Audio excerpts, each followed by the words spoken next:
துதியின் சங்கீதம், நன்றி செலுத்துவதற்காக எழுதப்பட்ட ஒரு சங்கீதம். தேவனுடைய ஆசீர்வாதங்களையும் அவரின் மகத்துவங்களையும் வல்லமைகளையும் புகழ்வதற்காக துதிப்பதற்காக எழுதப்பட்ட ஒரு சங்கீதம். இந்த சங்கீதத்திலே தேவனுடைய மன்னிப்பு, தேவனுடைய ப்ரொவிஷன், அதாவது அவர் நமக்கு கொடுக்கிற பலவிதமான ஆசீர்வாதங்கள், அதோடு கூட தேவனுடைய சிருஷ்டிப்பின் மகிமை, அழகு, இவைகளை பற்றியெல்லாம் சொல்லுகிற ஒரு அற்புதமான சங்கீதம் 65ஆம் சங்கீதம். வாசிக்க கேட்போம். ராகத் தலைவனுக்கு ஒப்புவிக்கப்பட்ட தாவீதின் சங்கீதமாகிய பாட்டு. இதில் நீங்கள் சங்கீதமாகிய பாட்டு என்கிறதான ஒரு வார்த்தையை நீங்கள் சேர்த்து நீங்கள் படிக்கிறீர்கள். மிஸ்மோர் என்று சொல்லி சொல்லப்பட்டிருக்கிறது. மிஸ்மோர் இது எபிரேய வார்த்தை. பாட்டு என்பதற்கான எபிரேய வார்த்தை. மிஸ்மோர் என்று சொன்னால் சங்கீதம், பாடல். ஜமார் என்கிறதான வேறு வார்த்தையிலிருந்து பெறப்பட்டதாகும். ஜமார் என்று சொன்னால் to make a music, to sing praise, அதாவது ஒரு இசையை ஏற்படுத்து, ஒரு துதியுள்ள ஒரு பாடலை பாடு என்று சொல்லுவதற்காக உபயோகப்படுத்தப்படுகிற வார்த்தை ஜமார். இந்த சங்கீதம் மிஸ்மோர் என்று சொல்லி சொல்லப்பட்டிருக்கிறது. பாடல் என்று சொல்லி மிக அழகாக சொல்லப்பட்டிருக்கிறதை நீங்கள் கவனிக்கிறீர்கள். ஆகினால இந்த சங்கீதம் ஒரு பாடல் வரி அல்லது கவிதை, ஒரு போயம் என்று சொல்லி கூட சொல்லலாம். இந்த சங்கீதம் இப்படித்தான் இது பாடப்பட வேண்டும் என்கிறதான வரைமுறை இருக்கிறது. ஏனென்று சொன்னால் இது கவிதையாக இருக்கிறபடினால் இப்படித்தான் பாடப்பட வேண்டும்.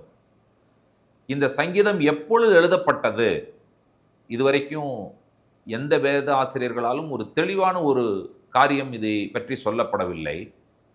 ஆனால் ஒரு விஷயம் நமக்கு தெளிவாகிறது. மந்தைகள், அதாவது மந்தைகள் மற்றும் விளைபொருட்கள், அதோடு தொடர்பு படுத்தி ஒரு நன்றி சொல்லுவதற்காக சொல்லப்படுகிற ஒரு சங்கீதமாக இது சொல்லப்படுகிறது.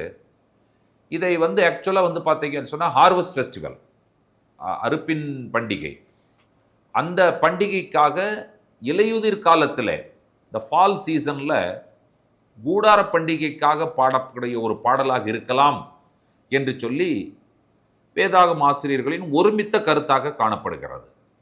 ஆகினால நாமும் அந்த ஒருமித்த கருத்தை சந்தோஷமாக ஏற்றுக்கொள்ளுவோம்.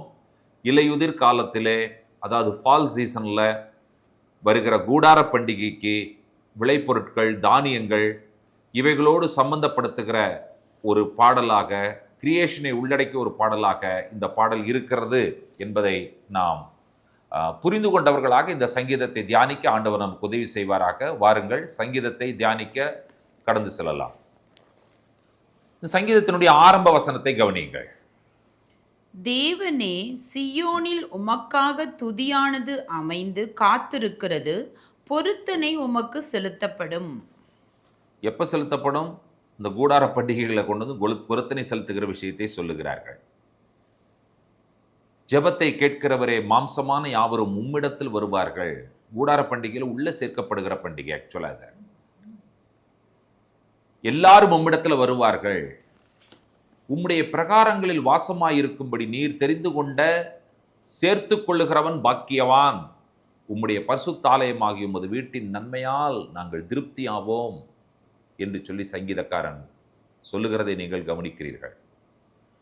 பூமியின் கடையாந்தரங்களிலும் தூரமான சமுத்திரங்களிலும் உள்ளவர்கள் எல்லாரும் நம்பும் நம்பிக்கையாயிருக்கிற எங்கள் ரட்சிப்பின் தேவனே, நீர் பயங்கரமான காரியங்களை செய்கிறதினால் எங்களுக்கு நீதியுள்ள உத்தரவு அருளுகிறீர்.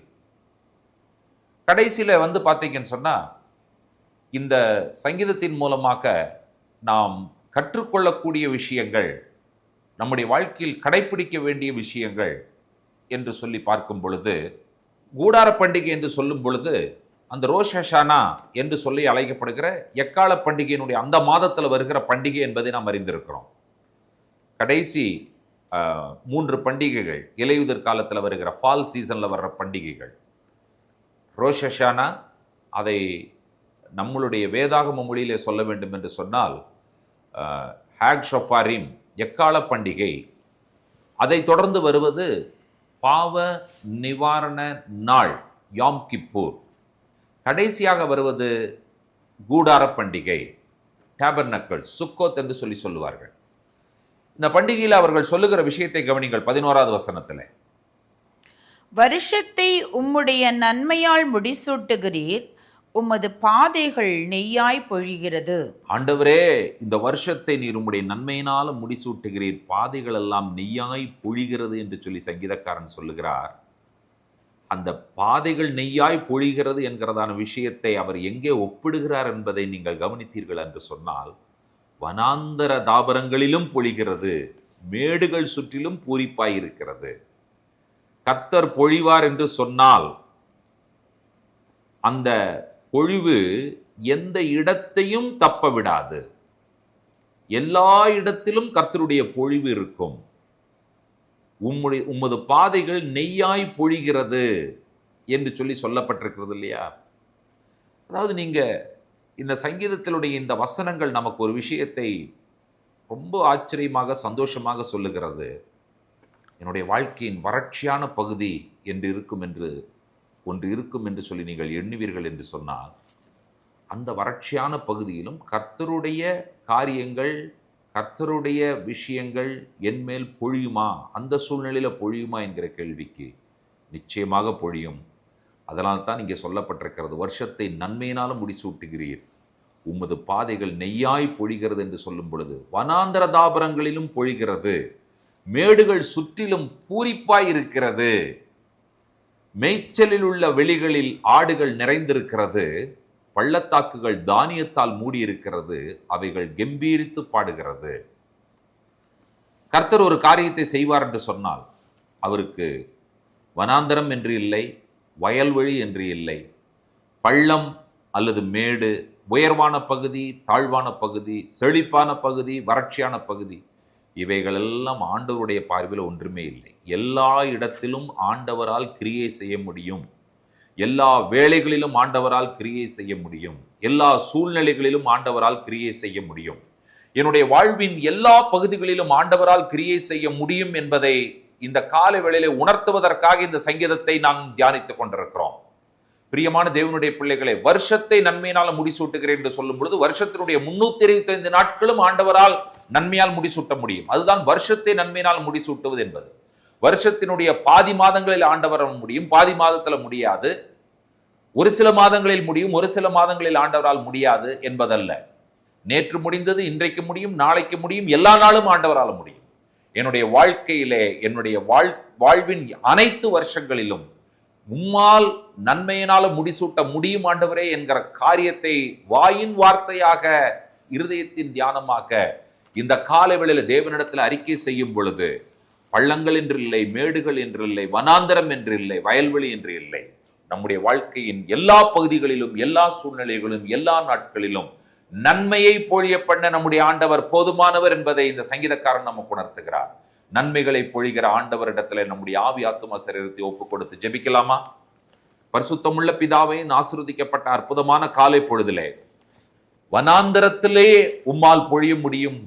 வருஷத்தின் அத்தனை நாட்களிலும் ஆண்டவரே, நீர் எங்களுக்கு நன்மைகளை கொடுக்க முடியும். நன்மைகளை தருகிற தேவாதி தேவனுடைய கரத்தில் எங்களை ஒப்பு தருகிறோம். எங்களுடைய வாழ்க்கையில் இடைவெளி இல்லாமல் ஆசீர்வதிக்கிற தேவாதி தேவனாயிருக்கிறேன். எல்லா நாட்களும் ஆசீர்வதிக்கிற தேவாதி தேவனாயிருக்கிறேன். அதற்காக உமக்கு கோடான கோடி நன்றிகளை சொல்லுகிறோம். துதி கன மகிமுக்கே ஏறெடுக்கிறோம். இயேசு கிறிஸ்துவின் வல்லமையான நாமத்தில் வேண்டிக் கொள்கிறோம் பிதாவே. ஆமேன், ஆமேன். நம்முடைய கர்த்தராகிய இயேசு கிறிஸ்துவின் கிருபையும், பிதாவாகிய தேவனுடைய அன்பும், பரிசுத்த தேவாவியானவருடைய அந்யோன்ய ஐக்கியமும் சிநேகமும் நம்ம அனைவரோடும் கூட கர்த்தருடைய வருகை பரியந்தம் நீடித்து நிலைத்திருப்பதாக. ஆமேன், ஆமேன். கர்த்தர் நம்மை நிறைவாய் ஆசீர்வதிப்பாராக. ஷலோம்.